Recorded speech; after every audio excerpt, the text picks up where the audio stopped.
Inclusión y Desarrollo, procedemos a dar inicio al segundo foro del día de hoy, titulado La banca privada inclusiva, una visión de futuro.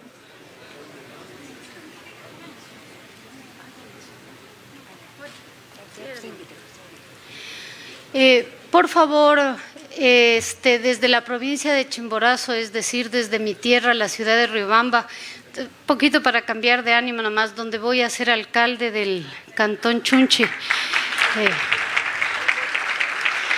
No, fuera de broma. Por favor, esto ya totalmente serio.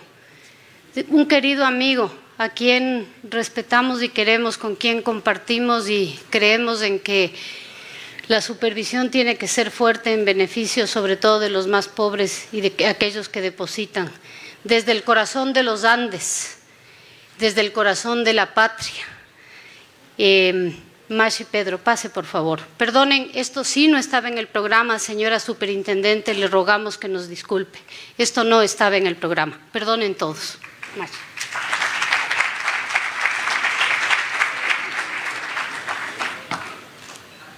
Distinguidos señores y señoras, un gusto saludar a cada uno de ustedes, en especial a la economista Rosa Matilde Guerrero y a la economista Ruth Arregui y a todos quienes están aquí de autoridades nacionales, internacionales. Permítame saludar, soy Pedro Quipo de la provincia de Chimborazo. Muchas gracias por esta oportunidad. Brevemente queremos decirlo que hay una forma práctica de hacer inclusión financiera y social con identidad. En caso particular nuestro, trabajamos en una cooperativa de ahorro y crédito, Fernando de Aquilema, estamos presentes a nivel país y estamos aquí en la ciudad de Guayaquil. Gracias a la oportunidad de la vida, nosotros los chimboracenses tuvimos que migrar desde la ciudad de Riobamba, desde la provincia, hasta esta ciudad. Y pues aquí formamos parte del desarrollo de la ciudad, de la provincia.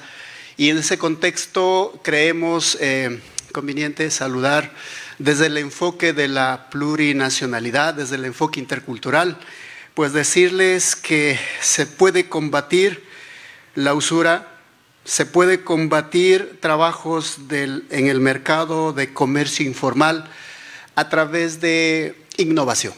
Y nosotros como Cooperativa de Aquilema queremos decir aquí a cada uno de ustedes una pequeña experiencia de éxito. Operamos con 20,000 socios en forma mensual, de los más de 100,000 socios.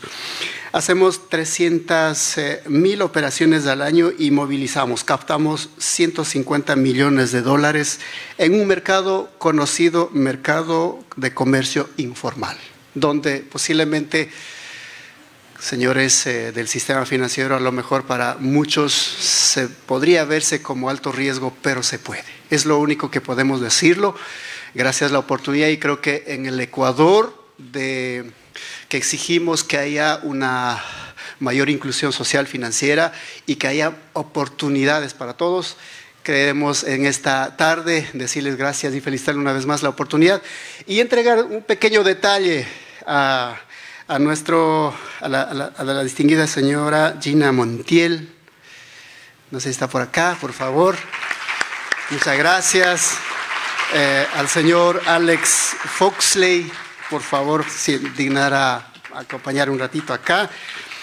A la señora Liliana Rojas Suárez, a la señora Irene Arias, al señor Carlos Ortega, a la señora María Isabel Larenas. Disculpen si está escrito mal el nombre o expresado mal, pero un pequeño detalle de los pueblos originarios como saludo a la ciudad de Guayaquil, como saludo al BID Invest, a todos quienes hacemos en Latinoamérica, en el mundo, inclusión social y financiera, pues muchas gracias por esta oportunidad. Llamamos también al señor James Scriven, a Fabio Fagundes, a Gina San Cristán, por favor, a la señora Rocío Palafox y la señora Sofía Peña. Perdón, hablo quichua mejor y no sé hablar el inglés. Mil disculpas, por favor. Muchísimas gracias.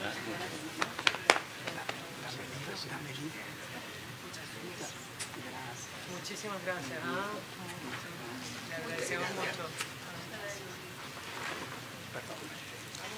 quiero también presentarlo un libro escrito de Fernando de Aquilema. Seguramente alguien habrá leído o habrá conocido en la historia, nosotros del pueblo Cacha. Hace un rato lo saludé al León, al abogado, al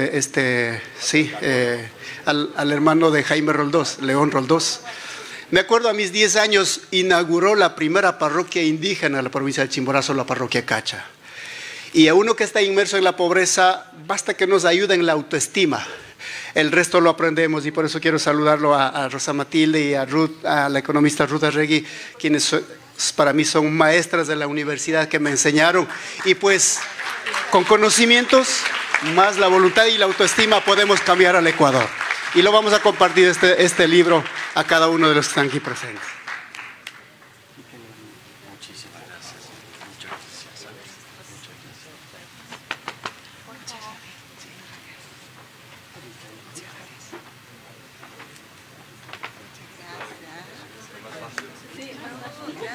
gracias. Todos vamos a votar por Rosa Matilde cuando se...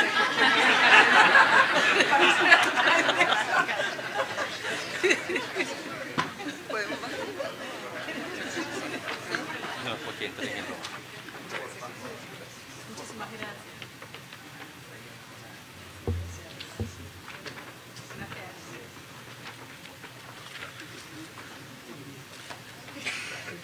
Muchas gracias. Muchas gracias.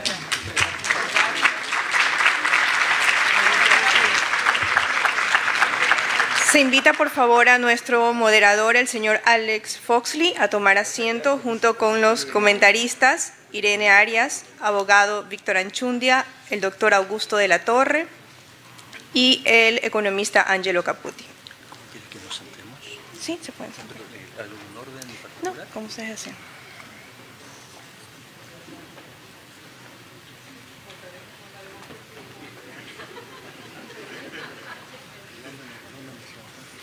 Donde ustedes deseen.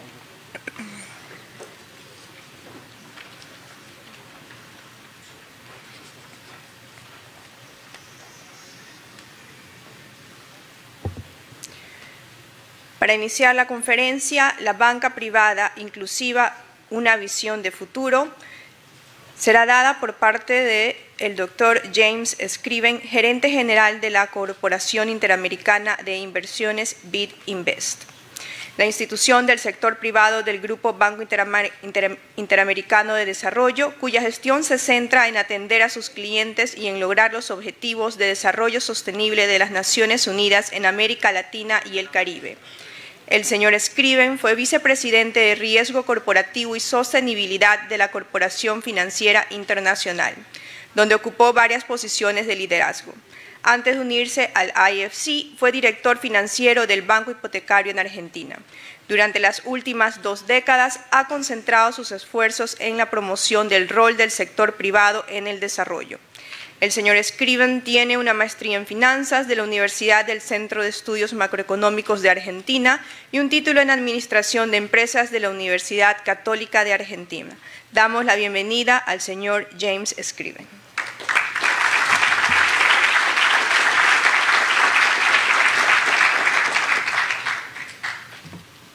Bueno, muchas gracias. Primero quería agradecer a las autoridades de la universidad, a muchas autoridades acá de tanto el Banco Central, Superintendenta y del Gobierno de Ecuador. Segundo, a pesar de mi nombre, hablo en español, soy argentino, así que no se esperen traducción ni ninguna cosa rara. Y después, cuando Rosa Matilde hablaba de nosotros de BID Invest, yo estaba tratando de entrar acá y no nos dejaban porque está la sala repleta, así que terminé escuchando la presentación en una de las salas adjuntas, una pantalla gigante, que la verdad que fue espectacular, ¿eh? No se sientan mal, pero me sentí estudiante de vuelta, escuchando a Eric Parrado y a todos, así que bueno. Yo quería, me pareció muy bien organizada esta charla porque empezamos hablando de cómo proteger la solvencia del sistema financiero. El ángulo que nosotros le vamos a dar ahora a la tarde, o el ángulo que le quería dar yo, es el otro lado de la moneda, inclusión, visto desde la parte de los clientes del sistema financiero y no necesariamente de la banca. Empezaría por un concepto de inclusión financiera.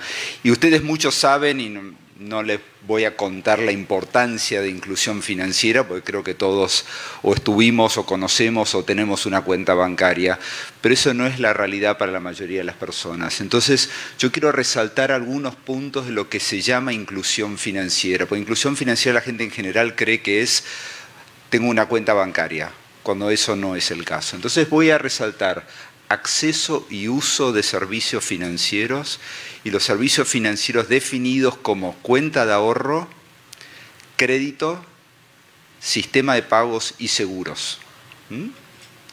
El concepto de a un precio apropiado.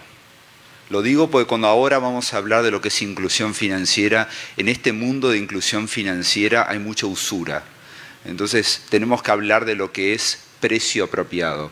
Y después dos conceptos importantes, especialmente en la inclusión de gente que no tiene hoy acceso a información, es el tema de protección al consumidor y educación financiera. Muchos conceptos ustedes lo conocían, pero quería de alguna manera resaltarlo, porque tuve la suerte de poder trabajar en muchas regiones del mundo y sé qué es lo que pasa cuando eso no se hace. Entonces quería resaltar algunos ejemplos de eso. Como les dije, la mayoría de nosotros tenemos una cuenta bancaria o caminamos a una cuenta bancaria, pero creo que es importante resaltar algunos conceptos. Cuando yo hablo de acceso, hablo tanto de pymes y gente, compañías y gente, y voy a hacer esa distinción durante la presentación, pero empezaría por decir que el 99% del empleo en Latinoamérica está manejado o controlado por pymes y microfinancieras. Si esas pymes y esas microfinancieras no pueden crecer, no crece el empleo en un país. Así que creo que es importante resaltar eso. Segundo, mucho empleo informal. Casi el 50% de las poblaciones de los países de Latinoamérica hoy trabajan en empleos informales. Y como veremos después, es un impedimento muy grande el acceso a crédito. 1 de cada 2 no está incluido financieramente en el sistema, y si uno hace una subcategorización de las estructuras de las sociedades, uno ve que las mujeres, uno ve que las poblaciones rurales, las poblaciones indígenas, ellos tienen menos acceso que el general. Entonces, cuando hablamos de 1.2, si uno es una zona rural, las chances de no tener una cuenta bancaria son aún más del 50%. Y quería resaltar eso. ¿Qué es lo que está impidiendo hoy acceso a financiamiento? Hay dos aristas, hay muchos estudios sobre esto, pero quiero focalizarme en dos temas. Uno, información. Los bancos no conociendo a sus clientes y la incertidumbre de esos clientes genera la peor idea. Yo no sé si me va a pagar y entonces le cobro lo máximo que le puedo cobrar o ni le presto. Y después un tema de costos. Cuando hablamos de sociedades rurales, cuando hablamos de gente alejada de los grandes pueblos, aparece un tema de costo y que por ende termina siendo un costo enorme de transacción. Entonces hay dos barreras muy fuertes para los bancos tradicionales, y voy a seguir hablando de los bancos tradicionales para después hablar de los nuevos, las nuevas entidades, que información y costos son dos barreras muy importantes hoy. Algunas tendencias, y tenemos la suerte acá de tener a Irene Arias, que maneja BID-Lab, que es el laboratorio de innovación del grupo BID. Yo hace unos años tuve la suerte de ir a una conferencia en Barcelona que se llama World Mobile Conference, y básicamente es la conferencia más grande en el mundo, creo que alberga más o menos de 500.000 personas, y básicamente es una conferencia de tecnología. Tuve la suerte cuando yo estaba entrando en esa conferencia por primera vez, hay un cartel enorme afuera de la conferencia que decía la tecnología o la tecnología móvil es la única industria en el mundo que puede transformar el desarrollo de este mundo. Y eso me pareció increíble. Y quería resaltar algunas razones de por qué, y seguramente el panel las expandirá y sabrá mucho más que eso. Cuando la mayoría de la gente no tiene cuenta bancaria, la mayoría de la gente de Latinoamérica tiene hoy un teléfono móvil. Y no solamente cualquier teléfono móvil, tiene un smartphone. que tiene capacidades que van más allá de hablar por teléfono, ¿no? Vemos que hay infinidad de conceptos y emergencias de algunas industrias nuevas que están atacando el tema de inclusión financiera, y especialmente después vamos a hablar de la fintech. Hice toda esa introducción primero para contarles un poco el problema que tenemos hoy como región. El Grupo BID está acá para ayudar. El Grupo BID es conocido por la primera parte, que es ayuda a los gobiernos para mejorar vidas.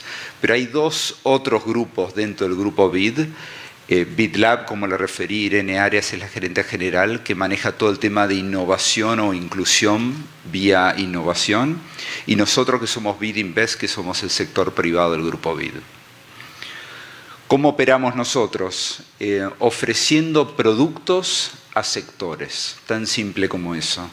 Uno analiza todos los sectores en una economía y básicamente trata de trabajar en los sectores que hoy no tienen acceso a financiamiento. Y les doy un ejemplo.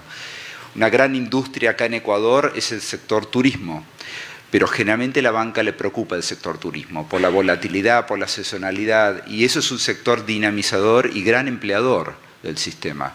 Y esos son ejemplos de los cuales nosotros como Banca de Desarrollo trabajamos. A eso le agrego agua y saneamiento, transporte, energía, infinidad de distintas áreas en que nosotros ayudamos a dinamizar la economía. ¿Cómo ayudamos? Con dinero y conocimiento. Nosotros somos un banco y podemos prestar, garantizar, trabajar con instrumentos financieros para solucionar problemas, tanto en moneda local como en moneda extranjera. Y además tenemos una consultora dentro nuestro que, además de ayudar en la parte de dinero, ayuda con conocimientos. ¿Qué es lo que guía lo que hacemos? Y de alguna manera nos sentimos nosotros como entidad que hace inclusión financiera. Estos son los 17 Objetivos de Desarrollo Sostenible de las Naciones Unidas y guían nuestro trabajo. Todo el trabajo que nosotros lo hacemos termina contribuyendo a alguno de esos objetivos de desarrollo, con lo cual este concepto de desarrollo está en todo lo que hacemos como institución. Tenemos mediciones de desarrollo. Hay un instrumento que nosotros llamamos Delta, que es básicamente un instrumento que a priori ve las barreras de desarrollo de un país y nos dicta y nos dice en qué sectores y con qué actores deberíamos trabajar, y después de hacer esa operación evaluamos constantemente el impacto de nuestro trabajo. Entonces le hablo a la banca en general. Cuando uno quiere hacer inclusión financiera, el tema de medición, evaluación es fundamental, porque después no se entiende el impacto que uno puede llegar a tener. Y eso me lleva al concepto de inclusión financiera, y entrar un poco más en detalle, porque antes hablé de muchos sectores. Generalmente la gente habla de bancos comerciales, pero lo que hemos encontrado en estos últimos años de trabajar es que no los únicos actores son bancos comerciales. Estamos viendo cooperativas muy fuertes, y un ejemplo es el poncho que recibimos recién, que me lo saqué porque hace un calor terrible. Fintechs, microfinancieras y distintos tipos de instituciones que hoy trabajan en el sector de inclusión financiera. No solamente hablemos de bancos acá, y creo que la conversación que tenía la superintendenta recién era hablar de inclusión financiera de una manera mucho más amplia. Después hay muchísimos otros sectores en los que uno te va a trabajar. Nuestra estrategia está basada de vuelta no solamente en con quién vamos a trabajar, pero qué instrumentos vamos a otorgar, qué tipos de asesoría vamos a trabajar para poder incluir a la gente. Yo les hablé al principio de educación y protección al consumidor. Hay lamentablemente demasiados ejemplos en el mundo, en particular en lugares como África e India, donde el acceso repentino a crédito por una población que no tenía educación, especialmente educación financiera, ha hecho estragos. No sé si ustedes en algún momento quieren hacer un Google, pero hay un caso emblemático en una provincia de India donde la gente se prendió fuego enfrente del Banco Central porque no sabía cuánto dinero debía. Entonces, todo el tema de inclusión financiera, educación es fundamental cuando uno está accediendo a una población que no sabe ni lo que es un banco. Con esto quería ayudar a dar ejemplos de lo que hemos hecho nosotros y ojalá les ilustre un poco cómo vemos nosotros inclusión financiera. Dos ejemplos de bancos. Uno, Banco Agrícola, muy cerca de acá, en El Salvador. Es controlado por un banco colombiano, antes no lo era, pero básicamente trabajar con este banco porque está encontrando, el Banco Agrícola encontró que tenía depósitos a muy corto plazo. Y al tener depósitos a corto plazo no podía prestar a 4, 5, 6 años, que es lo que necesitaban las pymes. Entonces trabajamos en este caso con Banco Agrícola dándole 30 millones de dólares para otorgar líneas de financiamiento a 5 o 6 años a la población que hoy no tenía acceso a financiamiento. Otro ejemplo es Banpaís en Honduras, en este caso de 12 millones de dólares, exactamente el mismo ejemplo, pero especialmente dirigido a pymes exportadoras. Un lindo ejemplo, hablamos de cooperativas. Nosotros empezamos a entender el mercado de cooperativas, entendiendo que la estructura societaria y la regulación puede ser distinta, pero encontramos que es un gran actor para la inclusión financiera. Y es cuando abrimos un grupo de especialistas dentro de nuestra entidad dedicado a cooperativas. Y este es un gran ejemplo de una cooperativa en Ecuador, donde le prestamos 9 millones de dólares, principalmente para microemprendedores en el área de agroindustria. Esta foto fue tomada hace un par de días. Tuve la suerte de ver dónde iba nuestro dinero. Nosotros le prestamos 50 millones de dólares al Banco de Guayaquil para lo que es el canal de venta o el canal de inclusión financiera que ellos tienen, que se llama Banco del Barrio. Y Ángelo seguramente hablará en más detalle. Él sale ahí, yo estoy tapado por la parte rosa ahí. Pero estoy justo al lado de Ángelo, les prometo. Así que esto fue, y no quiero quitarle palabras a Ángelo, pero la verdad una experiencia inolvidable para nosotros, para lo que es inclusión financiera. Entonces, los ejemplos que di hasta ahora fueron bancos. Y ahora, con el Banco de Barrio, ya metiéndonos en otro tipo de corresponsales, otra forma de manejar. Otro gran ejemplo que tenemos es, muchos de ustedes compran y venden objetos con Mercado Libre. ¿Quién ha usado Mercado Libre?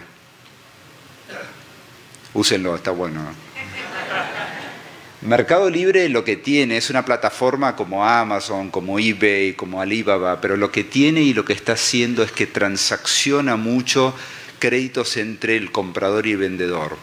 Y al tener tanta información al comprar y vender, pueden otorgarle créditos a los que están comprando y vendiendo. Nosotros le prestamos al grupo financiero de Mercado Libre, que se llama Mercado Crédito en Brasil, 50 millones de reales, para que empiecen a financiar pymes en su cadena de compra y venta. Este es un modelo muy nuevo y acá Fabio Fagundes es el que lo ideó. Otro ejemplo distinto es el caso de Omni, donde usamos tecnología para otorgar crédito especialmente para clientes en el sector de microfinanzas y empresarios en el sector de automóviles, camiones en general.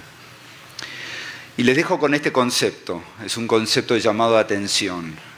Creo que si nosotros queremos que nuestras pymes y nuestros empleadores contraten más gente, estamos encontrando con una barrera enorme, es el financiamiento, o el costo o el acceso a financiamiento.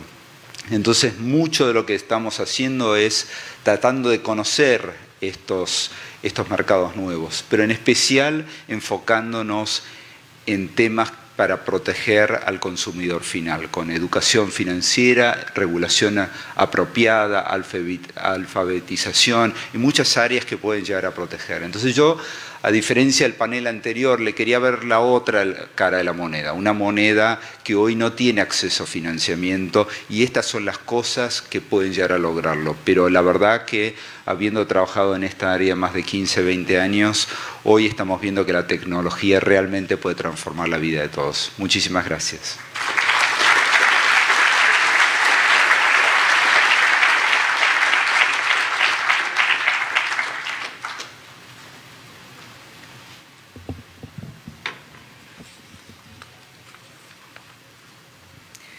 Damos paso entonces para iniciar nuestro conversatorio, en el cual contaremos con el siguiente moderador, el señor Alex Foxley. Como comentaristas, la economista Irene Arias, gerente general de BitLab, el abogado Víctor Anchundia Places, superintendente de compañías, seguros y valores de Ecuador, el doctor Augusto de la Torre, profesor de Columbia University, y en representación de la Asociación de Bancos del Ecuador, el economista Angelo Caputi, presidente ejecutivo del Banco de Guayaquil. El conversatorio tendrá la siguiente metodología. El moderador hará una breve introducción al tema del panel con una duración estimada de hasta 5 minutos máximos. Luego de la introducción, el moderador realizará 2 rondas de preguntas de 3 minutos cada una. Posteriormente se cerrará con un diálogo abierto a cargo del moderador de aproximadamente 20 minutos. Damos entonces inicio con el economista Alex Foxley. Muchas gracias a todos por estar acá, por acompañarnos en lo que es probablemente uno de los últimos eventos ya vinculados a la reunión anual del BID y BID Invest en esta ciudad de Guayaquil. Quiero agradecer profundamente a Ruth Arregui, a Rosa Matilde Guerrero por haber tenido la iniciativa de realizar este panel, por invitarme a participar en él. Agradezco también a Carlos Ortega, que con la universidad nos han dado una acogida espléndida en este lugar. Y quiero comenzar simplemente dándoles las gracias a todos ustedes. Hemos tenido una reunión de un par de días de la Junta de Gobernadores del BID y de BID Invest, en la cual hemos discutido todo tipo de temas, desde los 30.000 metros de altura, mirando cuáles son los desafíos que el crecimiento de la región presenta, las turbulencias internacionales, y hemos bajado a ver temas muy pertinentes, como son aquellos de innovación tecnológica, la cuarta revolución industrial, temas de inclusión y qué es lo que el banco hace en distintas áreas con los países para apoyar la gestión y resolución de problemas de desarrollo que todos tenemos en una medida u otra. Hace un par de semanas atrás me tocó viajar a Chile con el presidente del BID, Luis Alberto Moreno, a una misión bilateral, y parte de eso coincidió con que estaban literalmente los astros alineados y nos tocó un eclipse de sol, que fue un gran evento en Chile. Tanto así que el presidente de la República, Sebastián Piñera, invitó al presidente Moreno a que viajara con él y algunos miembros de su gabinete al norte de Chile a un observatorio en el Cerro La Silla. Un observatorio está a los 4.000 metros de altura, alta tecnología, para mirar este evento absolutamente espectacular que tenía todo el país transformado. En la zona central andaba todo el mundo con estos anteojitos de plástico, vidrios, para poder participar. Lo que me gustó del viaje es que el presidente Piñera fue con este equipo, estuvieron literalmente en la cima del cerro, empezando a mirar este fenómeno, pero después agarró a toda la comitiva y bajaron y se fueron a una aldea que se llama La Higuera y se juntaron con la gente de esa comunidad, una comunidad rural, diaguita. Se juntaron con los alumnos de la escuela y el ministro de Educación y un científico se pusieron a conversar de qué es lo que se trataba todo esto. Y yo creo que el BID tiene un poco esa función. Miramos los temas grandes, cómo se están alineando o queremos que se alineen los astros, cómo las políticas públicas de nuestros países deben estar encaminadas y orientadas para asegurarnos que podemos avanzar en tareas de desarrollo, en resolver problemas de pobreza, problemas de exclusión, pero al mismo tiempo contamos con una claridad muy fuerte de que la discusión no puede ser solamente a los 30.000 pies de altura, pero para surtir efectos y para cambiar y transformar la vida de la gente es necesario estar en contacto con aquellos que enfrentan esos desafíos en la vida diaria. Y es por eso que el banco cuenta con una red muy vasta de actores que están en las trincheras, por así decirlo, mirando esos problemas y buscando generar sociedades para encontrar soluciones conjuntas. Y creo que este panel es una gran oportunidad para conversar un poco de cómo estas ideas que discutimos en hace un par de horas respecto de Basilea y las regulaciones del sector financiero bancario aterrizan y se llevan a una dimensión en la cual ustedes, miembros de la banca, del sector de finanzas, miembros de los sectores de cooperativas de este país y de tantos otros microempresarios, pueden hacerse parte de un esfuerzo en el cual nuestras propias iniciativas ayudan a resolver las brechas de crecimiento, de desigualdad y de sostenibilidad que todos tenemos. Así que empezando con eso, quisiera simplemente comenzar nuestra conversación con este panel que ya lo han presentado, así que voy a saltarme esa parte de la mesa y simplemente quizás comenzar con Irene Arias, que como mencionaron es la gerente general de una de estas ramas del BID que está buscando soluciones muy cercano al terreno. Y Irene dirige el equipo de BIDLab, de innovaciones, y quizás, Irene, sería interesante que tú nos cuentes un poco cómo desde BIDLab, desde tu experiencia, ves cuáles son las barreras más relevantes que están presentes en los sistemas financieros de la región que nos generan todavía problemas para lograr mayores niveles de inclusión financiera y cómo ves tú que son los esfuerzos que los distintos países están llevando a cabo para hacer frente a esos esfuerzos. Y la idea sería tener unos 3-5 minutos para poder hacer un par de vueltas de preguntas y luego tratar de tener algún tiempo también para abrir la conversación con los miembros del auditorio. Gracias, Irene. Bueno, muchas gracias, Alex, y muchísimas gracias a las autoridades que han organizado esto, a la superintendente, a Rosa Matilde también, y a los amigos de Aquilema por esto. Gracias. Pues justamente la perspectiva que voy a dar para complementar lo que James presentó antes es desde BIDLab un poco como punta de lanza, donde estamos enfocados en hacer experimentos y en buscar nuevas soluciones para seguir profundizando en la inclusión financiera.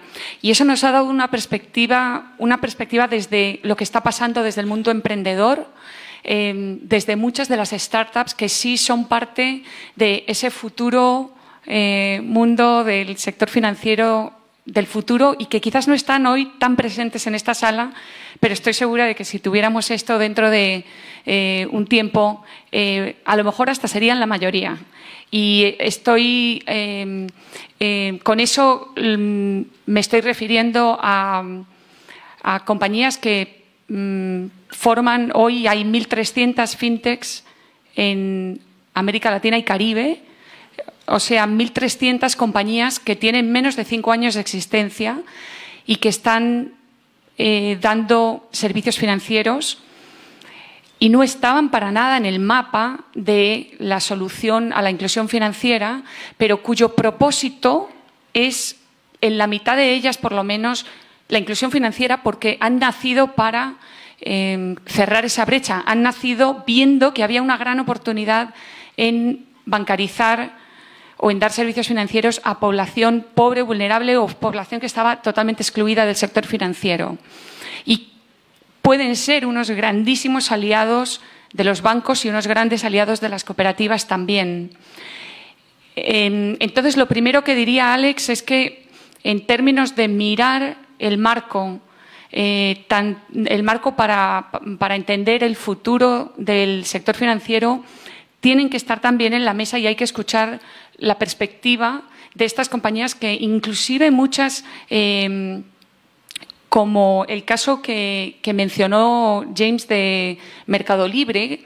Mercado Libre ahora es una de las grandes multilatinas, pero hace unos años nació como una startup y en ese momento no sabía, nació como una plataforma de comercio, no sabía que hoy uno de los negocios más importantes iba a ser Mercado Crédito, que es uno de los agentes más importantes de inclusión financiera en Brasil.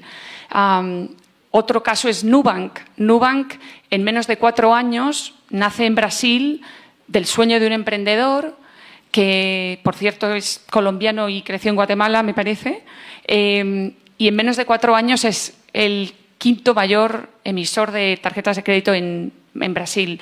Entonces, es para señalar que el mundo está cambiando muy, muy rápidamente. La abundancia de datos y cómo los modelos predictivos con inteligencia artificial permiten llegar a población que antes no estaba incluida en el sector financiero de una manera que, como decía James, son servicios financieros que pueden ser de calidad, rápidos y asequibles. Así que mi mensaje sería que para cerrar la brecha, desde el punto de vista de la regulación, se mire una regulación que sea inclusiva, que sea flexible, modular, que regule la actividad y que tenga en cuenta estos nuevos jugadores como aliados en el ecosistema del sector financiero. Y también mencionar, obviamente, la importancia de la educación financiera en todo esto y que se tenga en cuenta si se va a acelerar de una manera tan rápida la posible inclusión de esta población, también que al mismo ritmo se acelere su educación financiera. Y no olvidarse también de que ya tampoco se puede ver todo esto desde solamente el punto de vista de la banca o del sector financiero, sino de una forma integral. ¿Y a qué me refiero? Que hay ciertos elementos esenciales como de infraestructura de telecomunicaciones, conectividad, que son primordiales para que esas nuevas soluciones financieras realmente le lleguen a todos y, por ejemplo, haya conectividad en zonas remotas y rurales.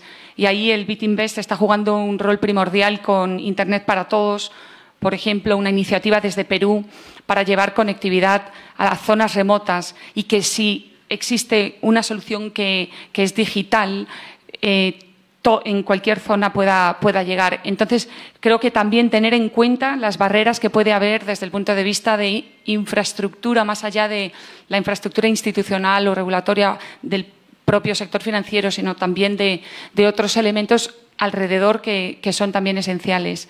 Así que un llamado de acción para que se tenga todo esto en cuenta. Gracias. Gracias, Irene. Seguimos hacia acá. Víctor Achundia, Irene estaba hablando mucho de un poco la visión a nivel regional. ¿Cómo se ve toda esta discusión de inclusión financiera, fintech, los cambios tecnológicos que están ocurriendo y que estamos viendo día a día, desde la perspectiva de un regulador en el Ecuador, que tiene que estar mirando estos temas globales, pero asegurándose que, como nos decía Eric Parrado y Liliana, se adapten a las realidades que enfrentan las pymes locales, las cooperativas locales, las instituciones bancarias locales, de modo de poder fomentar un desarrollo inclusivo? Hola, buenas tardes. Sí, como lo mencionaba, Ecuador no es la excepción, Ecuador no es la isla y la autoridad de control ya lo tenía claramente identificado. Si fuese posible ver solamente 2 láminas, pretendo centrar mi conversación para describir lo que ustedes ya han expuesto. Que pretendo evidenciar con la primera lámina es del universo de compañías que controla la Superintendencia de Compañías y Valores, podemos segmentar.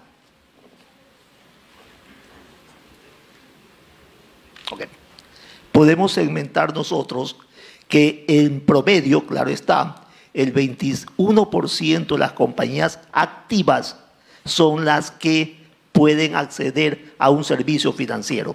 Entendamos claro que por legislación nuestra, el 100% de las compañías deben estar y están bancarizadas. Consecuentemente, ese no es el problema. Todas están bancarizadas. El segundo problema es que debemos atender, que es el acceso al crédito.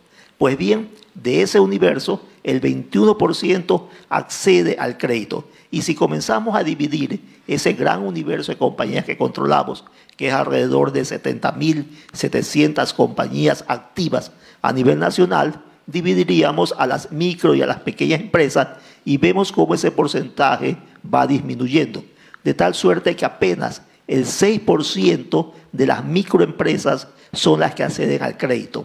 A contrario, Censo, de las grandes empresas, del universo de las grandes empresas registradas en la superintendencia, el 65% accede al crédito. Consecuentemente, la lectura que damos es que las pequeñas y microempresas ven cada vez más lejano, difícil u otros motivos el acceder al crédito. No así las grandes empresas, por su propia estructura, siempre es más fácil acceder al mismo.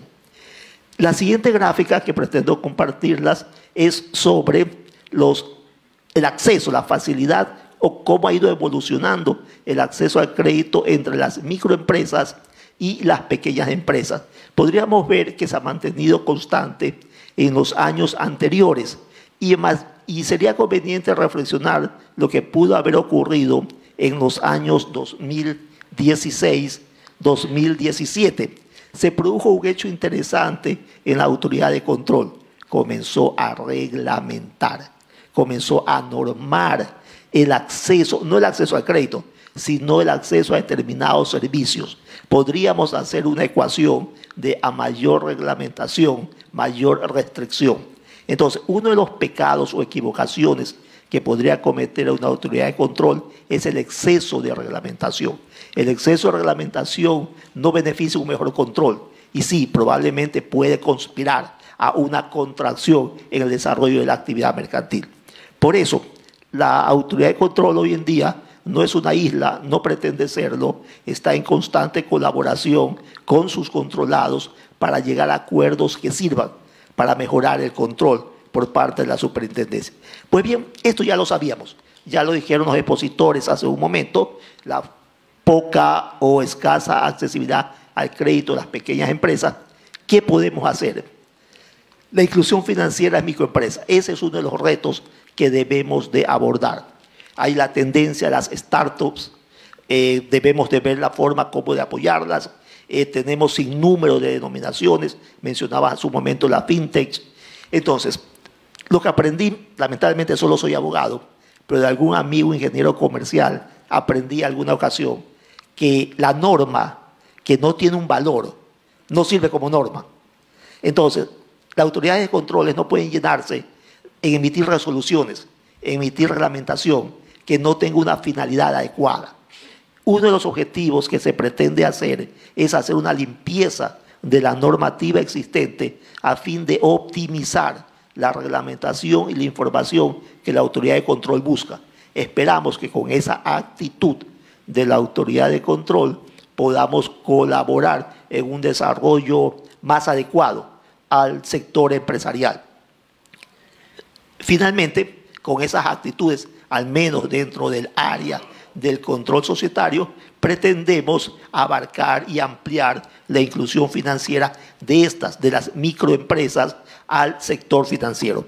Pero atención, no solo en el sector financiero está el origen del financiamiento a las empresas.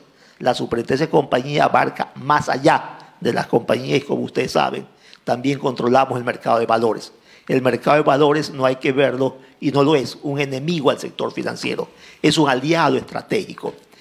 Los recursos financieros sí se canalizarían a través de instituciones financieras, pero se los puede diversificar o, como suelo indicar, democratizar el capital a través del mercado de valores. No debe de olvidarse las grandes instituciones financieras de la existencia de un mercado de capitales que está por desarrollarse. Y la superintendencia de compañías tiene una labor para realizar, no solamente en control, sino también en promocionarlas. Muchas gracias, Víctor. Ángelo.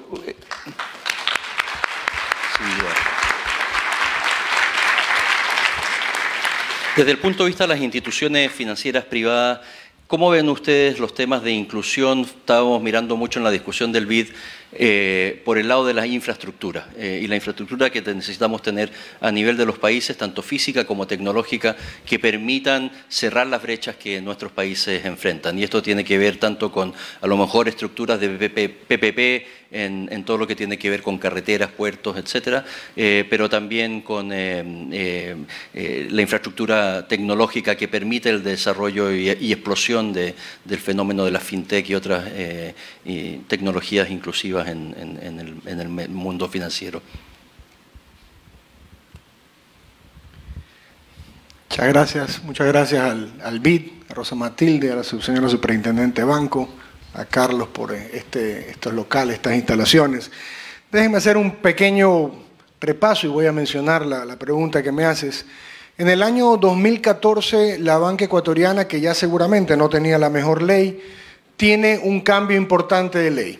Y realmente no es una ley bancaria, no es una ley del sistema financiero, es una ley absolutamente ideológica que lo que pretende, y aún la mantenemos, es un control férreo del sistema financiero y obligarnos a hacer un sinnúmero de cosas que, a Dios gracias, y acá con la presencia de algunos de los colegas del sistema financiero, realmente nos pudimos oponer. Y probablemente la sociedad nunca terminará de enterarse de la gran cantidad de chantajes que recibimos, por ejemplo, por habernos opuesto muy claramente a la emisión del dinero electrónico, que no hubiera sido otra cosa que el patacón electrónico, parafraseando el tema Argentina, y que se hubiera posiblemente llevado al Ecuador por delante en los temas de dolarización. Pero eso son cosas de las novelerías que se incluyeron en esa ley, incluyendo un permiso como si fuéramos un bar, que cada año poco menos tengamos que sacar un permiso de funcionamiento. Y en esa ley, y viendo la presentación de la señora Rojas, solo en un artículo se menciona Basilea. ¿Por qué? Porque se creía de que Basilea era algo imperial o algo que nos obligaba, y Basilea simplemente son las mejores normas, las mejores prácticas, las mejores recomendaciones. ¿Para qué? Para evitar un problema del sistema financiero que normalmente en algún país que se ha dado, y vemos que se han dado en algunos países casi todos los años, le cuesta mucho al Producto Interno Bruto del país y es muy costoso, pero sobre todo para salvaguardar al depositante, por lo cual creo y aplaudo este evento, que necesitamos un cambio de ley y un cambio normativo si realmente queremos lograr algo que es vital, que es el tema del acceso al crédito. El día lunes tuve la oportunidad con James de ir a visitar un microcrédito. Visitamos a la señora Carmen Llanza en el suburbio oeste de Guayaquil, una señora que vive de hacer coco, unos helados espectaculares.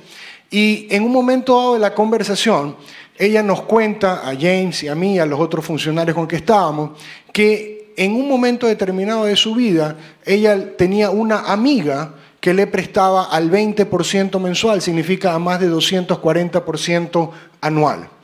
James le hace la broma diciéndole que no era tan amiga. Y ella, no entendiendo probablemente parte de la broma, dijo, no, era mi amiga, con ella he crecido y es parte de lo que tengo, esa es una situación. Y al final lo que vemos es que ella trabaja particularmente con nuestro banco del 2011, nosotros la encontramos en el 2011, y realmente lo que vemos es que antes de eso, cuántas señoras Carmen, a la cual ella quebró cuando tenía una picantería y vino la época del cólera y no vendía nada y se transformó a vender coco, cuántas señoras Carmen no tienen acceso al crédito y hoy tienen una amiga que le presta el 240%. Por cierto, para dejar muy claro en este foro, no estoy de acuerdo para nada con ese nivel de tasa, pero lo que sí creo que debemos de instaurar en la sociedad ecuatoriana es cómo hacemos un mayor acceso. El Ecuador hoy, a duras penas, tiene entre depósito y crédito el 30-33% del Producto Interno Bruto financiado. En Panamá, un país dolarizado con 93 bancos, más del 100% del Producto Interno Bruto financiado. En Chile, 87%, y Colombia y Perú alrededor del 60%, y nosotros a duras penas el 30%. ¿Cuántas señoras Carmen nos hemos perdido de financiar, de generar empleo? La señora muy orgullosa nos contaba que había logrado hacer estudiar a sus 4 hijos y que daba empleo a 8 personas. ¿Cuántas señoras Carmen no encontramos y no vemos porque alguien en alguna oficina con un paradigma de probablemente el nivel de lo que estamos acá decide cuál es el precio relativo con que debemos de llegar a tal o cual sector sin saber la realidad de los sectores probablemente excluidos de la sociedad ecuatoriana en todo el territorio nacional? Necesitamos un marco regulatorio que permita tener certeza cuál es la manera de que se va a calcular la tasa de interés, dado que hoy eso no existe. Y que hoy, como lo dijo el economista Alberto David en la mañana, probablemente se subsidia o las empresas subsidian a las personas por este esquema de que todos sean iguales y todos seamos absolutamente el mismo esquema. Entonces, realmente el desafío es lograr un cambio que permita algo que es importante. Y si vemos los últimos comentarios del Fondo Monetario, del BID, del Banco Mundial y muchos otros, han opinado todos en su conjunto que la banca ecuatoriana está bien capitalizada, que la banca ecuatoriana es líquida, que la banca ecuatoriana tiene un buen gobierno corporativo, y en ese sentido el Ecuador ahí en cambio tiene un gran activo que con las normas actuales seguirá creciendo y seguiremos ahí trabajando en el tema, pero es un activo que, como lo dijo en el libro y en el informe del BID, que esto yo lo he tenido de cabecera durante muchos años, en el 2005, hay un tema que debemos de desencadenar el crédito y lograr un crecimiento expansivo. Y aquí están las bases que no son distintas a las bases de Basilea. Si el Ecuador mañana no encuentra que va a crecer el precio del camarón o el precio del banano o el precio del petróleo, probablemente nuestros niveles de crecimiento, como ya lo están diciendo, será entre menos 0,4 y más 0,5. En el sistema financiero ecuatoriano, y eso me refiero a todo el sistema, un sistema de cooperativa, un sistema de banca pública, de banca privada, de protección al depositante, de garantía, del tema de garantía, hay la clara posibilidad que con una reforma estructural poder desencadenar el crédito y crecer. El Ecuador tiene un buen nivel de desarrollo digital dentro de nuestro entorno. Ayer conversaba con Irene, viendo algunos jóvenes que exponían algunas verticales de desarrollo sumamente interesantes. Pues bien, la banca ecuatoriana no puede invertir $1 en ese tipo de compañía. Estamos, entre otras cosas, prohibida por ley. Si solo el 1% del total de activos de la banca ecuatoriana pudiera ser con responsabilidad invertido en emprendedores de fintech y este tipo de nuevos desarrollos, fueran más de $300 millones, que estoy seguro que cambiaría el país importantemente. Gracias. Muchas gracias, Ángelo. Pasamos ahora a Augusto de la Torre, quienes ustedes conocen bien. Tuve la suerte de conocer a Augusto y verlo desempeñarse como economista jefe de América Latina y el Caribe en el Banco Mundial, donde hizo una gran gestión, y eso le dio una plataforma fenomenal, y quería un poco volver a tu experiencia en ese momento. Te tocó ver todas las realidades de la región. ¿Cuál es el rol que la banca pública puede ejercer en los temas de inclusión financiera, tanto a nivel regional, pero también, sobre todo, en el papel que ha jugado en el Ecuador? Bueno, muchísimas gracias por la invitación. Es un gran placer y un honor estar aquí acompañado de colegas tan estimados y respetados. El tema de la... Déjame, si me permite, hacer una introducción de contexto. La industria de los servicios financieros es una industria de enorme complejidad que constantemente trata de expandir de una manera prudente su frontera. De una manera prudente me refiero a que necesita estar apuntalado en un ambiente regulatorio y legal apropiado. Y obviamente en el Ecuador hemos tenido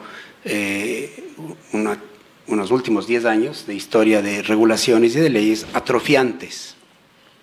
Pero con una buena regulación y supervisión, el sistema financiero expande su frontera en varias dimensiones. Y la inclusión es una de las dimensiones, pero no la única. El sistema financiero expande su frontera a través de la diversificación de instrumentos, de productos, que hay crédito, que hay depósitos, que hay cuentas transaccionales, que hay pagos a través del teléfono, que hay acciones, que hay bonos, que hay productos de seguros. Esa es una manera de ir expandiendo la frontera del sistema financiero que genera una gran cantidad de debates. La relación entre ese tipo de expansión y el crecimiento, la relación de ese tipo de expansión si no está bien hecha y la inestabilidad. Otra gran dimensión a través de la cual la frontera financiera se expande es la que se mencionaba hace poco. Los servicios financieros cruzan las fronteras geográficas y los bancos abren sucursales en Centroamérica, Santander se coloca en Brasil, etcétera, etcétera. Y ahí entra todo otro debate, el debate de los flujos de capitales, de la internacionalización de los bancos, de los efectos internacionales de Basilea III y de los problemas que también tienen un lado oscuro, de la volatilidad de los flujos de capitales. Y esta nueva dimensión, que es la inclusión, es una manera a través de la cual el sistema financiero está expandiendo su frontera hacia menores ingresos, familias de menores ingresos, más alejadas, y hacia empresas de menor tamaño. Entonces, en esa dimensión de la expansión de la frontera financiera surgen otros debates muy asociados a los temas de equidad social. Y por eso es que la economía política de la inclusión financiera es complicada y tiene el riesgo de politizarse fácilmente. Porque a los políticos les encanta decir que van a dar crédito a todo el mundo. Entonces, estos temas de inclusión tienen que ser tratados con cierto cuidado. Entonces, déjenme hacer una primera distinción que yo la hago todo el tiempo cuando doy clases en Colombia, de que los temas de inclusión fundamentales, los impactos sobre la estabilidad, los temas regulatorios, los temas tecnológicos, los temas operativos, son bien diferentes para distintos servicios financieros. Entonces yo tengo una cierta resistencia muy fuerte cuando la gente me habla de inclusión sin empezar a definir que los temas de inclusión, por ejemplo, para servicios de pagos, son distintos que los temas de inclusión para servicios de ahorro, que los temas de inclusión para productos de seguro son distintos y para productos de crédito son distintos. Y todo este tema tiene que ser visto a la luz del bienestar de la población. Entonces, la pregunta que constantemente tenemos que hacernos es, al expandirse esa frontera, ¿va subiendo o no va subiendo el bienestar de la población? ¿Y qué es lo que hemos encontrado hasta ahora en los estudios que se han hecho sobre la inclusión financiera? Que cuando uno expande la frontera de servicios de pagos y servicios de ahorro, no puede equivocarse.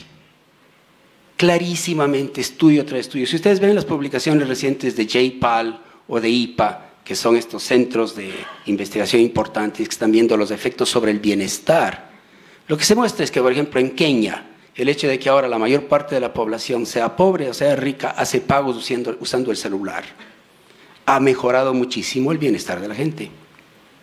Que, por ejemplo, en todo el mundo se encuentra que cuando las cuentas de ahorro tienen un costo bajo, y la gente puede ahorrar a un costo bajo porque le pagan una tasita de interés, pero tampoco le cobran muchas comisiones. Eso mejora la inversión que la gente hace en su salud, la inversión que la gente hace en su educación, la seguridad alimentaria de la gente. Entonces está bastante bien demostrado que la inclusión a servicios de pagos, a servicios de ahorro e incluso a ciertos servicios de seguro es casi en general positiva. Pero cuando ustedes ven los estudios de la inclusión de los pequeños, sean pequeñas empresas o hogares de bajos recursos, a servicios de crédito, todos los estudios que yo he visto tienen resultados ambiguos. Depende con qué prudencia se expanden los servicios de crédito. Y la razón es muy obvia. Mientras que los servicios de pago y servicios de ahorro son un tema puramente tecnológico de costos y de operatividad. Y por tanto requiere que el señor que está al lado mío haga inversiones, grandes inversiones para poder moverse del manejo administrativo de cuentas que son de alto valor y menor número a cuentas que son de menor valor y de gran número, y para eso tiene que encontrar maneras de abaratar los costos, llegar a costos marginales que se acerquen a cero. Y lo mismo pasa con ahorros. En crédito es otra cosa. En crédito entran temas de riesgo para el que presta y del riesgo para el que se endeuda. Porque no hay nada más peligroso que una familia pobre usando la tarjeta de crédito a diestra y siniestra. No hay cosa más penosa que ver cómo en la crisis de las microfinanzas en India, en Andhra Pradesh, la gente terminaba suicidándose porque no se dio cuenta cómo funciona esto de endeudarse. Porque la capacidad la gente pobre, con poca educación financiera, las empresas pequeñas con poca educación financiera, no entienden cuál es su capacidad de pago. Y su manera de ver el futuro a veces exagera su capacidad de pago, entonces se hunden y se ahogan con crédito. Entonces, a mí me parece que hay que tener mucho cuidado cuando hablamos de inclusión al crédito, porque ahí se necesita un tema de prudencia. Ciertamente la tecnología está ayudando. En uno de los artículos más leídos que yo he escrito en mi vida, y no pensaba que iba a ser más leído, hicimos una gran distinción al observar lo diferente que es el manejo de riesgos de crédito cuando se trata de microcrédito versus del crédito cuando se trata de crédito a las empresas medianas y pequeñas. Son dos mundos completamente distintos. El manejo de riesgos es distinto, los costos son distintos, el papel del agente, del operador de crédito y del agente crediticio es distinto, la manera como los bancos tienen que organizarse es distinto. Y de hecho, cuando uno ve bancos que están bien armados, tú ves bancos que tienen un departamento de microfinanzas que es separado del departamento de pymes. Porque las pymes son otro animal, ya tienen 2 accionistas, ya tienen una base corporativa, tienen otro universo de riesgos. Entonces a mí me parece que en esto de la inclusión al crédito hay que manejarse bien. Para empezar, hay que leer lo que Liliana Rojas ha ido publicando. Liliana que ha hecho mucho trabajo sobre temas de los principios de inclusión financiera y principios regulatorios que pueden ayudar. Se necesita montar bien esas bases. Hay ciertamente una gran cantidad de buenos ejemplos, pero hay también una gran cantidad de malos ejemplos. Y si ustedes quieren ver malos ejemplos, concéntrense en el año 2008 al 2010, en donde en todo el mundo hubo enormes crisis de los sistemas de microfinanzas. Los vimos en Nicaragua, los vimos en India, los vimos en Pakistán, los vimos en Bangladesh. Grandes crisis de los sistemas de microfinanzas, porque simplemente el tema del crédito es un tema delicado que necesita prudencia y buen manejo de riesgos. Hay muchas experiencias interesantes. Yo tengo todo un libro que escribimos con Sergio Schmuckler revisando experiencias interesantes de la banca pública, experiencias creativas de la banca pública para promover la inclusión financiera. Y documentamos una serie de casos en la región latinoamericana en donde vimos casos de éxito.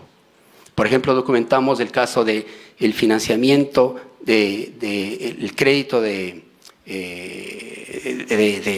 que usan las empresas rotativo para las pymes, que lo promovió un banco de desarrollo mexicano que se llama NAFIN, y lo hizo de una manera magnífica, creando una plataforma electrónica grande para que las pequeñas empresas puedan descontar sus facturas.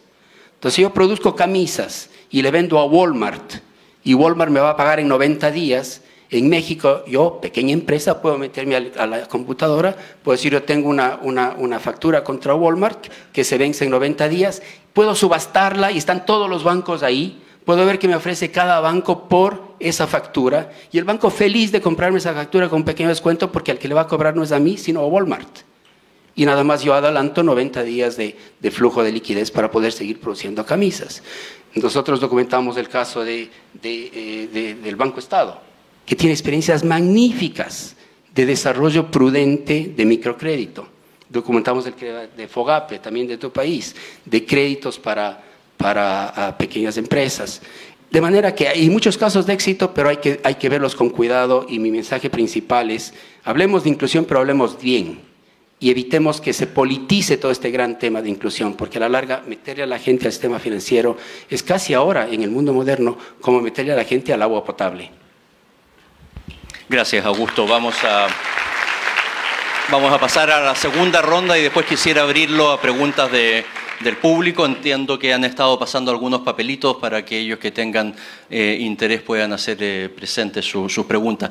Irene, hemos estado conversando aquí de las dificultades que enfrenta los temas regulatorios, la banca a través de los temas regulatorios, de una serie de obstáculos muy concretos que han generado ciertos efectos. Quisiera preguntarte desde la perspectiva de BitLab, ¿cómo están mirando ustedes en Ecuador, pero también en la región, el desafío de este sector financiero rebelde, por ponerlo de alguna forma, que es el espacio, el microcosmos de fintechs que parecieran estar adoptando un nivel de riesgo bastante más alto, o por lo menos con mecanismos muy diferentes a los más tradicionales, y parecieran estar incorporando o accediendo a una serie de consumidores y empresarios, emprendedores, que ha sido más difícil identificar como un espacio para la banca más tradicional, si uno quiere. La cifra que daba James en su presentación, en un par de años, en 2 años, 24 meses, vamos a estar hablando de una fintech que moviliza alrededor de 150.000 millones de dólares en la región. Eso es una cifra muy, muy significativa. Y hay un grupo grande que está trabajando en esto, a lo mejor todavía no con gran impacto, pero sin duda hay algo ahí cocinándose. ¿Cómo está BitLab mirando ese espacio? ¿Cómo BitLab puede apoyar ese espacio al sector emprendedor en Ecuador? Bueno, gracias, Alex. Augusto se refirió a la segmentación dentro de lo que hablamos de los distintos tipos de servicios financieros. Y creo que eso es fundamental para contestar tu pregunta, porque en realidad de las 1.300 fintechs que hay hoy en Latinoamérica y Caribe, 2/3 están en 3 segmentos, que son pagos, préstamos y servicios a pymes, como alguno de los ejemplos que dio Augusto. Y de estos 3 segmentos, realmente como el que quizás tiene mayor posibilidad de riesgo es el segmento de crédito, porque muchas de las compañías crecen a ritmos exponenciales y no nacen necesariamente con una cultura de riesgo como la que tiene un banco. Entonces, creo que es importante como segmentar el mercado y mirar cómo poder incorporar a esas nuevas compañías y regularlas según su actividad, y también cómo apoyarlas para que fortalezcan las áreas donde los bancos tradicionales o las cooperativas o las microfinancieras, que llevan mucho más tiempo en este negocio, manejan eso bien, y buscar esas sinergias, porque muchas pueden tener buenas integraciones con las instituciones tradicionales, y en realidad buscar fomentar modelos de innovación abierta dentro de las instituciones tradicionales para que trabajen mejor con las startups, para que pongan cada uno lo que conoce mejor. Muchas de estas compañías, las fortalezas no son en la gestión de riesgos, las fortalezas que tienen son en que conocen mucho mejor la elaboración de modelos predictivos en base a datos masivos, o el uso de reconocimiento facial con identidad digital, etcétera, para bancarizar o darle un pasaporte económico a personas que nunca habían estado bancarizadas. Pero una vez que empieza a generar volúmenes grandes de crédito, ya la gestión de esos riesgos lo conoce mejor una institución tradicional. Entonces, buscar también esas sinergias, y que desde el lado y ahí, bueno, también dentro del propio grupo BIT, entre BitLab y BitInvest, buscamos también esas propias sinergias, ¿no?, para poder ayudar a que el mundo de las startups trabaje mejor con el mundo de las empresas y de los bancos. Así que, en resumen, bueno, la manera en la que lo estamos tratando de apoyar es dando financiamiento a estos, si quieres llamarlos disruptores, ¿no?, estas nuevas compañías puntas de lanza que están logrando romper la brecha de inclusión financiera de una manera totalmente novedosa, dando financiamiento, pero también dando productos de conocimiento y fomentando estas conexiones. Muchas gracias, Irene.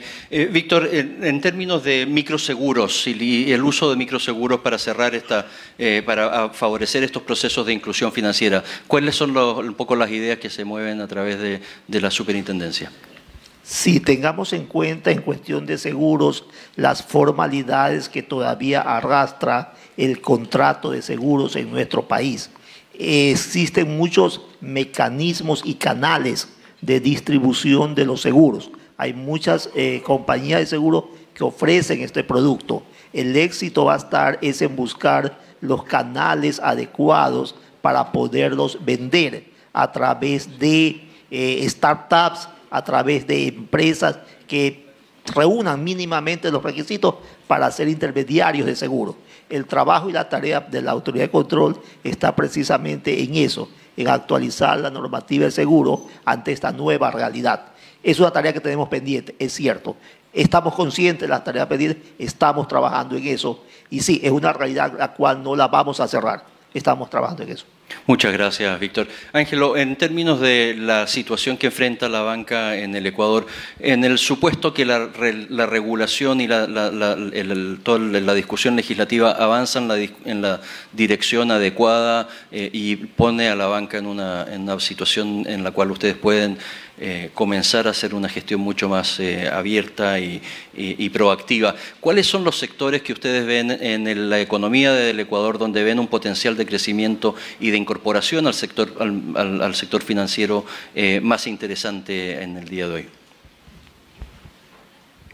Yo creo que el mundo del consumo masivo muy bien se puede desarrollar. Le mostraba que creo que en el tema de inclusión estoy totalmente de acuerdo con Augusto, no es solamente un tema de crédito, de hecho el tema de crédito es un tema al final. Deberíamos poder que todo el país tenga la misma capacidad de transar en la parte rural más extrema del Ecuador que en los centros financieros de las principales ciudades. Poderles permitir, como se permite con una cuenta básica, ahorrar, de tal manera que puedan aguantar choques externos en el tema. El tema de microseguros que hoy están cuestionados, yo creo que es un tema muy necesario, solamente para poner un caso. En la ciudad de Guayaquil o en las ciudades de la costa, si llueve una semana seguida, probablemente ese microempresario no puede pagar porque no ha podido salir a vender o porque la gente no paga. Entonces esa es la debilidad. Un esquema de microseguros es importante, el tema del crédito y finalmente un tema de educación y asesoría. Si no tenemos todas esas patas de una mesa, realmente no existe la inclusión financiera. Alguien mencionaba que lo primero tenía que ser educación financiera. Yo no creo que existe educación financiera de un producto que no lo uso. Existe la educación financiera de un producto que uso si tengo accesibilidad a las transacciones, al ahorro, al crédito.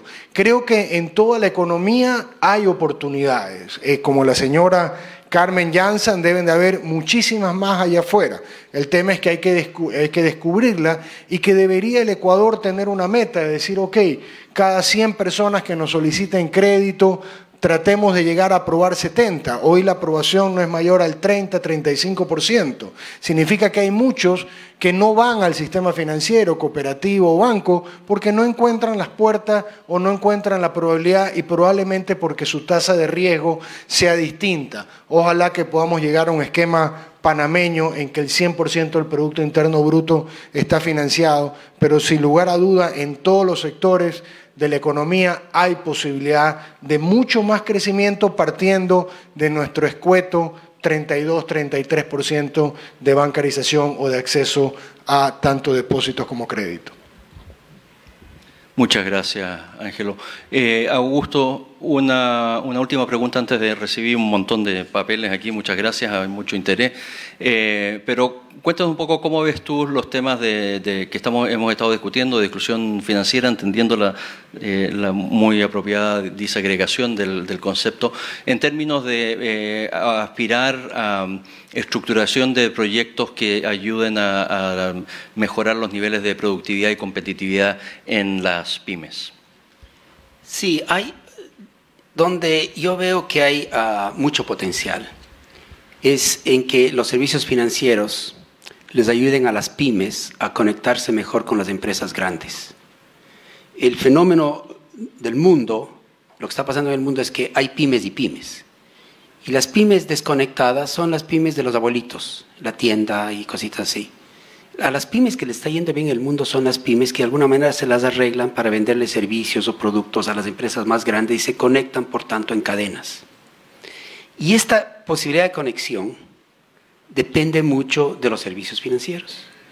De hecho, en el estudio que les mencionaba cuando fuimos a Chile y veíamos los bancos chilenos que están muy metidos con las pymes, una manera de descubrir con qué pymes trabajar era justamente a través de las empresas grandes. Los bancos tienen clientes grandes, se acercan a los clientes grandes y dicen, ¿quién les vende a ustedes? Y las empresas grandes dicen, yo le compro a esta señora, a esta señora, a esta señora, y empiezan a descubrir las pymes. Y a través de esas conexiones empiezan a entender el tipo de servicios financieros que la pyme necesita para poder conectarse mejor y expandirse. Otra manera en que los servicios financieros puede ayudar mucho al tema de productividad. Hay un caso que nosotros estudiamos en México muy interesante, en donde los bancos y un banco de desarrollo hicieron unas estructuras que pudieron mejorar la productividad de los camaroneros y pescadores mexicanos, simplemente uniéndoles, empezaron a entender, ¿ustedes dónde pescan? ¿A quién le venden? ¿Y en dónde compran los alimentos, los insumos para los pescados? Y se dieron cuenta que con un poquito de trabajo financiero de estructuración, los costos cayeron, los plazos se alargaron, los riesgos se manejaron mejor y todo el mundo fue parte de una estructura. Entonces, para esto necesitas tener en el sistema financiero estos agentes que puedan descubrir el escribir contratos que te ayuden a la productividad. Pero no es imposible y hay interesantes experiencias en el mundo, pero para mí el tema de inclusión financiera incluye todas estas dimensiones. Muchas gracias. Tenemos creo que como 7 minutos. Hay una cantidad de preguntas y por escrito. Muchas gracias de nuevo. Y colgándome un poco de lo que decía Augusto recién, ha generado mucho interés lo que James y otros han mencionado en términos a las tareas en el plano de alfabetismo o educación financiera, y creo que sería interesante, James, quizás también Irene, si ustedes pudieran contar un poco cómo ven el rol que tanto sus instituciones juegan, así como los espacios que los países deberían estar pensando para desarrollar, ya sea a través de sus entes reguladores u otras entes pertinentes. Primero empezaría contando una historia. Hace muchos años en Sudáfrica salió una ley de educación financiera que básicamente ponía la responsabilidad en los bancos y le decía que ante un impago de un crédito, si los bancos no demostraban que si los bancos no demostraron que educaron al cliente, ese préstamo queda inválido. Sin ir a ese extremo, creo que hay una responsabilidad muy grande de las entidades financieras en educar a sus clientes, sus consumidores. Nosotros firmamos un acuerdo que se llama responsabilidad financiera, donde apunta a un tema de costo de financiamiento y educación. Y por el lado público del BID trabajamos muy cercano con los reguladores para que eso se imponga en regulación, se trabaje, y nosotros desde el lado de los bancos haciendo un estudio de cómo son las políticas de cada uno de los bancos que trabajamos y ayudarlos a entender mucho más el mercado y asesorándolos. Bueno, sí, podemos abordar el tema de educación financiera uno a uno y, bueno, cada vez que hacemos una inversión o en una startup o a través de fondos de venture capital, lo incluimos. En Colombia invertimos en Movi, que bancariza 15 millones de personas, incluimos educación financiera, pero puede tener muchísimo más impacto si estos modelos se comparten. Entonces, yo creo que una gran parte del rol conjunto que tenemos es en que estos modelos de educación financiera, cuando sabemos que la problemática es exactamente igual en todos los países de la región, se comparta. Entonces, lo compartimos con todas las otras fintechs de la red para que también lo incluyan. Eso por un lado. Y por otro, también es cómo es el modo de dar esa educación financiera, ¿no? Y utilizar métodos de futuro. Estamos innovando tanto en el área de acceso a servicios financieros como en educación. Tenemos con la práctica también y la parte del sector público del BID en educación y sector social en general, estamos colaborando para mirar todo lo que son modelos de la revolución industrial de la cuarta revolución industrial en cuanto también a los métodos más eficientes de educación. Entonces, innovar también en el modelo y en la manera en la que proveemos esa educación financiera para que realmente les llegue a las personas cuando lo necesiten, dónde lo necesiten, de la manera en la que son probablemente que haya una mayor probabilidad de que realmente les sea útil. Gracias, Irene. Víctor, tengo una pregunta aquí que dice lo siguiente. ¿Qué papel puede tener una ley de garantías mobiliarias que amplíe el universo de bienes muebles que puedan ser garantizados respecto a inclusión financiera? Sería más control. Alguna ocasión conocí una ecuación. Reglamentación más discrecionalidad igual corrupción.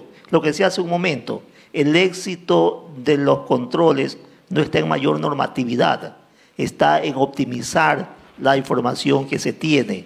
No sería necesaria una nueva reglamentación para regular una actividad, toda vez que mañana tendré otra actividad mercantil que también me vea obligado a reglamentarla. He sido enemigo siempre de reglamentar actividades mercantiles. Normas claras y generales para todos.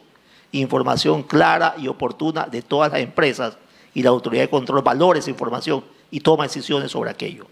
Muchas gracias. Ángelo, una pregunta sobre bancos privados.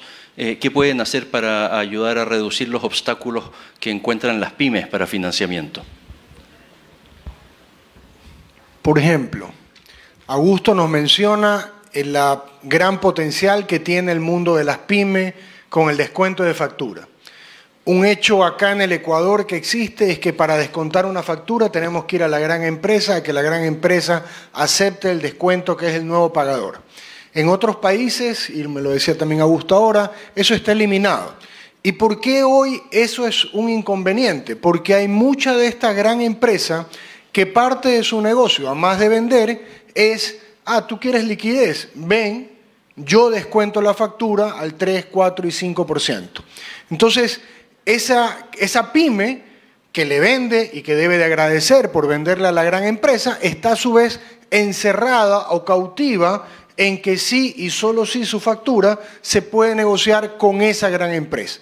Si quitamos esa discrecionalidad, con lo cual el día en que a mí me aceptan la factura, yo soy el dueño de la factura, la pyme es dueña de la factura y por ende tiene un mercado libre para negociarla, creo que por el simple hecho de la competencia va a encontrar muchos compradores y un menor descuento. Yo creo que ahí hay una pequeña, gran posibilidad de que no se necesite el endoso o aceptación de parte de la gran empresa, sino la simple elevada de factura, por ejemplo, al sistema computarizado, el sistema de rentas internas, y que esa factura de forma electrónica hoy se pueda negociar. Y habrá un mundo gigantesco de negocio de factura y de financiamiento PYME en el Ecuador.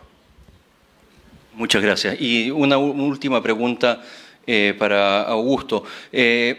¿Cómo enfrentamos como país o como región la situación de aquellos que han caído en situaciones de sobreendeudamiento, demora y que quedan a las afueras del sistema crediticio? ¿Qué medidas es necesario pensar y tomar para resolver esos temas? El tema de la cultura de pago es un gran tema. Y hay sociedades en donde la gente tiene mucho más cuidado de endeudarse porque siente una enorme responsabilidad de pagar. Pero nosotros en Latinoamérica vivimos en un montón de sociedades, hemos vivido muchos casos en donde por presiones políticas, cuando alguien ya se endeudó mucho, algún político se ocurre hacer una ley para perdonar esas deudas. Y entonces la gente vuelve a endeudarse otra vez. Y empieza a interpretar que el crédito no es un crédito, que la deuda no es una deuda, sino es una donación. Y que algún rato me la van a limpiar. Entonces, en realidad yo pienso que para que funcione bien el sistema crediticio, tiene que haber incentivos que por un lado le obligue al que tiene fondos, al banquero, a analizar bien los riesgos en los que se mete, a ponerle un precio apropiado y administrar bien esos riesgos y a saber que si mete la pata va a perder. Entonces, si prestó mal, pues que absorbe el resultado de eso. Pero por otro lado tiene que haber también una legislación y un sistema que haga que los deudores tengan incentivo para pagar. Y ese balance es difícil de encontrar, y en la región tenemos legislación, sistemas jurídicos que están demasiado sesgados en favor del deudor, y entonces como resultado de eso los bancos prestan menos, porque saben que si se meten en problemas los jueces van a juzgar no de manera apropiada, sino de manera sesgada. Entonces, este es un tema, digamos, transversal, de fondo, que está debajo de todo este problema del tema del crédito y de la inclusión. Pero generar incentivos para que haya una cultura de pago me parece que es fundamental en la agenda de inclusión financiera. Mil gracias, Augusto. Estamos sobre la hora. Yo no voy a tratar de resumir ni concluir nada de esto. Creo que cada uno puede hacer ese ejercicio. Pero sí quiero hacer una solicitud de un caluroso aplauso a Irene, Víctor, James, Ángelo y Augusto por una gran panel.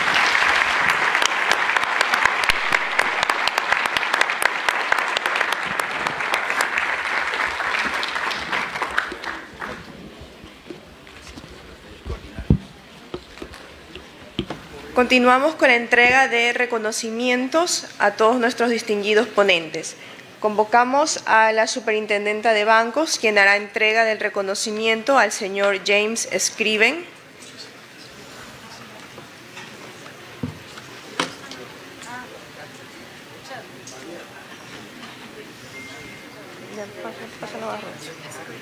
Sí.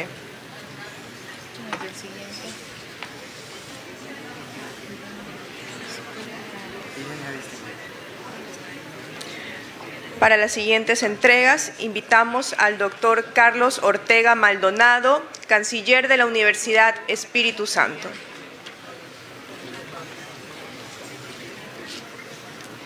Al economista Irene Arias, el doctor Carlos Ortega Maldonado procede a hacer la entrega de su reconocimiento.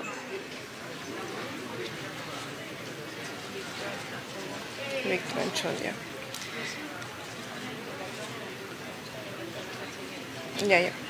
Al economista Víctor Hugo Anchundia lo invitamos para que le hagan entrega del reconocimiento. Y una vez pásele directamente allá. Al economista Augusto de la Torre.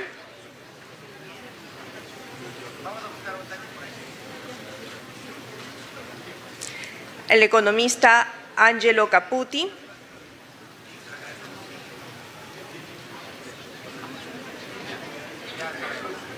Al economista Alex Foxley.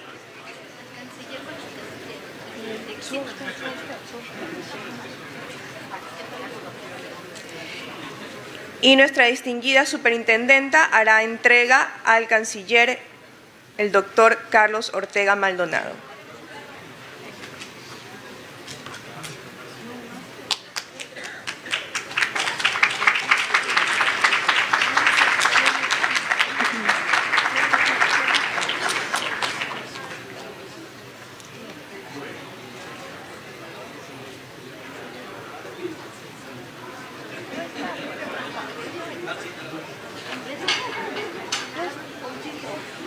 Está del otro lado, del otro salón.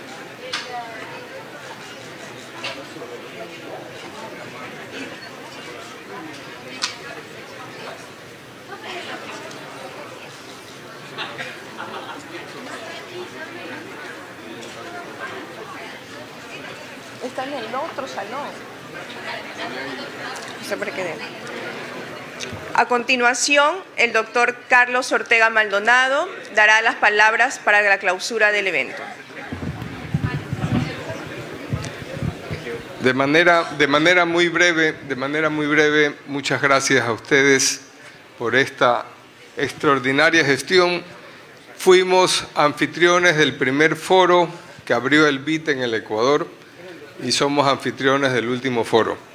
Yo creo que nos vamos con mucha esperanza porque el que el BID tenga en su agenda la inclusión, la reducción de la pobreza, el cuidado ambiental, la transparencia es algo digno de ser subrayado porque no es simplemente un banco que presta dinero, sino para qué presta dinero. Así que creo que a toda la delegación del BID en el Ecuador y a todos los visitantes nacionales e internacionales hay que decirles gracias, y creo que pueden irse con un verdadero misión cumplida. Lo lograron, y hace 47 años no venía el BID al Ecuador, y creo que eso es un hecho trascendente también. Creo que merecen un caluroso aplauso. Gracias.